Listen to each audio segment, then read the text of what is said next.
اب آپ سوچیں گے کہ یار ان نفلوں کو اس وقت پڑھنا کیوں ضروری ہے اور ان سے ملتا کیا ہے؟ تو بھائی بات یہ ہے کہ انسان جب صبح گھر سے نکلتا ہے نا، اسے پتہ ہی نہیں ہوتا کہ باہر اس کے لیے کیا آفت کھڑی ہے۔ خدا نہ خواستہ کوئی ایکسیڈنٹ، کوئی ناگہانی حادثہ، کاروبار میں کوئی بڑا نقصان، یا کسی حاسد کی بری نظر اور جادو ٹونا جو ہنستے کھیلتے گھر کو خاک میں ملا دیتا ہے۔ یہ دو نفل آپ کے اور آپ کے پورے خاندان کے گرد ایک ایسا روحانی قلعہ بنا دیتے ہیں کہ دنیا کی کوئی زمین یا آسمانی بلا آپ کے گھر کا رخ نہیں کر سکتی۔ یہ اللہ تعالیٰ کا غیبی پہرا ہوتا ہے جو اس رات بندے کو ملتا ہے۔ ان نفلوں کو پڑھنے کا طریقہ اور نیت بہت ہی سادہ اور آسان ہے۔ آپ نے مصلی پر کھڑے ہو کر اردو میں اس طرح الفاظ میں نیت کرنی ہے: نیت کی میں نے 2 رکعت نماز نفل ناگہانی بلاؤں اور آفتوں سے حفاظت کے لیے، واسطے اللہ تعالیٰ کے، منہ میرا کعبہ شریف کی طرف، اللہ اکبر۔ دوستو جیسے ہی آپ ہاتھ باندھ لیں تو پہلی رکعت کا طریقہ سنیں۔ سب سے پہلے آپ نے ثنا پڑھنی ہے، اس کے بعد ایک بار اعوذ باللہ اور بسم اللہ پڑھ کر سورہ فاتحہ یعنی الحمد شریف پڑھنی ہے۔ اب یہاں پر آپ نے غور کرنا ہے، سورہ فاتحہ ختم کرنے کے بعد آپ کو قرآن پاک کی جو بھی سورت یاد ہے، وہ سورہ اخلاص ہو یا کوئی اور سورت، وہ آپ نے ایک مرتبہ پڑھ لینی ہے۔ اس کے بعد عام نماز کی طرح رکوع اور 2 سجدے اطمینان سے مکمل کر کے دوسری رکعت کے لیے کھڑے ہو جانا ہے۔ اب دوسری رکعت کا طریقہ بھی سن لیں۔ دوسری رکعت میں کھڑے ہو کر آپ نے صرف بسم اللہ پڑھنی ہے اور دوبارہ سورہ فاتحہ پڑھنی ہے۔ اس کے بعد پھر کوئی بھی سورت جو آپ کو یاد ہو ایک مرتبہ اس کے ساتھ ملا لینی ہے۔ پھر رکوع اور سجدے مکمل کر کے تشہد یعنی التحیات میں بیٹھ جانا ہے۔ التحیات، درود ابراہیمی اور دعا پڑھ کر دائیں اور بائیں سلام پھیر دینا ہے۔ تو لیجئے دوستو، یہ آپ کے 4 نفل مکمل ہو گئے اور آپ کے گھر پر حفاظت کا غیبی پہرا لگ گیا۔ لیکن رکیں، بات ابھی یہاں بھی ختم نہیں ہوئی۔ دوستو جیسے ہی آپ ان دوسرے 2 نفلوں کا سلام پھیریں گے نا، تو اب مصلی پر بیٹھے بیٹھے آپ کے رزق کو کھولنے کا وہ سب سے بڑا تماشا شروع ہونے والا ہے، جس کا ذکر میں نے ویڈیو کے شروع میں کیا تھا۔ لیکن اس غیبی رزق کے دروازے کو کھولنے سے پہلے آپ کو ان 4 سچی اور کڑوی غلطیوں کا پتہ ہونا چاہیے جو اگر آپ کے گھر میں ہو رہی ہیں تو آپ کی ساری محنت مٹی میں مل جائے گی۔ وہ 4 بڑی غلطیاں کون سی ہیں جو توبہ اور رزق کو روک دیتی ہیں؟ آئیے بات کرتے ہیں ان کی۔ دوستو جیسا کہ میں نے آپ کو ابھی بتایا کہ 4 نفل پڑھنے کے بعد اب آپ کے رزق کو کھولنے کا وہ خاص وقت شروع ہونے والا ہے، لیکن یہاں پر رک کر اپنے گھر کے ماحول کا جائزہ لینا بہت ضروری ہے۔ ہم اکثر کیا کرتے ہیں، ہم مصلی پر بیٹھ کر گھنٹوں روتے ہیں، وظیفے پڑھتے ہیں، نمازیں پڑھتے ہیں اور پھر شکایت کرتے ہیں کہ یار میری تو دعا ہی قبول نہیں ہوتی، میری تو قسمت ہی خراب ہے۔ بھائی قسمت خراب نہیں ہوتی، اصل میں ہمارے اپنے گھر کے اندر 4 ایسی بڑی غلطیاں ہو رہی ہوتی ہیں جو ہماری دعاؤں کے آگے لوہے کی دیوار بن جاتی ہیں اور اس خاص رات میں بھی رحمت کو ہمارے گھر آنے سے روک دیتی ہیں۔ اب آپ کہیں گے کہ یہ غلطی میں تو نہیں کر رہا، تو دوستو کان کھول کر یہ 4 غلطیاں سن لیں۔ پہلی غلطی، دل میں کینہ، بغض اور نفرت پالنا۔ ہم رات کو مصلی پر بیٹھ کر اللہ سے اپنے گناہوں کی معافی مانگتے ہیں، لیکن اپنے سگے بھائی، کسی رشتہ دار یا پڑوسی سے بول چال بند کر کے دل میں اس کے لیے نفرت چھپا کر بیٹھے ہوتے ہیں۔ یاد رکھیں، جو انسان زمین والوں کو معاف نہیں کرتا، آسمان والا اسے کبھی معاف نہیں کرتا۔ جب تک دل صاف نہیں ہوگا، دعا آسمان تک نہیں جائے گی۔ دوسری غلطی، بوڑھے ماں باپ کی ناراضگی یا نافرمانی۔ دوستو یہ اجمل بات ہے کہ جس گھر میں بوڑھے ماں باپ دکھی ہوں، ان کی آنکھوں میں آپ کی وجہ سے آنسو ہوں یا ان کے دل سے آپ کے لیے دعا نہ نکل رہی ہو، اس گھر میں آپ چاہے پوری رات جاگ کر نفلیں پڑھ لیں، رزق کی تنگی کبھی دور نہیں ہو سکتی۔ رزق کی غیبی چابی تو آپ کے گھر میں موجود ہے، پہلے اسے راضی کریں۔ تیسری بڑی غلطی، ہر وقت رزق کا شکوہ اور ناشکری کرنا۔ دوستو کچھ لوگوں کی عادت ہوتی ہے، جب بھی ان سے حال پوچھو نا تو وہ اپنی قسمت کا رونا شروع کر دیتے ہیں۔ میرے پاس تو کچھ نہیں ہے، کام بالکل ٹھپ ہے، فلاں تو بہت آگے نکل گیا، میری تو قسمت ہی کھوٹی ہے۔ دوستو یہ ناشکری انسان کے موجودہ رزق کو بھی باندھ دیتی ہے۔ اللہ کا اصول صاف ہے، تم شکر کرو گے تو میں تمہیں اور بھی زیادہ دوں گا۔ چوتھی بڑی غلطی، تکبر اور دوسروں کو حقیر سمجھنا۔ اپنے پیسے، اپنی گاڑی، اپنے اچھے کپڑے یا اپنی حیثیت پر غرور کرنا اور اپنے سے کم تر انسان کو کیڑے مکوڑوں کی طرح سمجھنا۔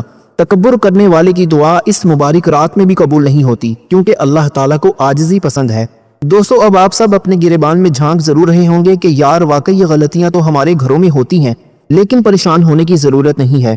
اس رات کی سب سے بڑی خوبصورتی ہی یہ ہے کہ جیسے ہی آپ سچے دل سے ان غلطیوں پر شرمندہ ہو کر اللہ کے سامنے 2 آنسو بہا دیتے ہیں نا، تو وہ پچھلے سارے گناہ ایسے دھو دیتا ہے جیسے کبھی تھے ہی نہیں۔ اور جیسے ہی آپ کا دل صاف ہوتا ہے تو اب باری آتی ہے آپ کی زندگی کے اس آخری اور سب سے بڑے لاک کو کھولنے کی، جس کے بعد انسان دنیا میں کسی غیر کا محتاج نہیں رہتا۔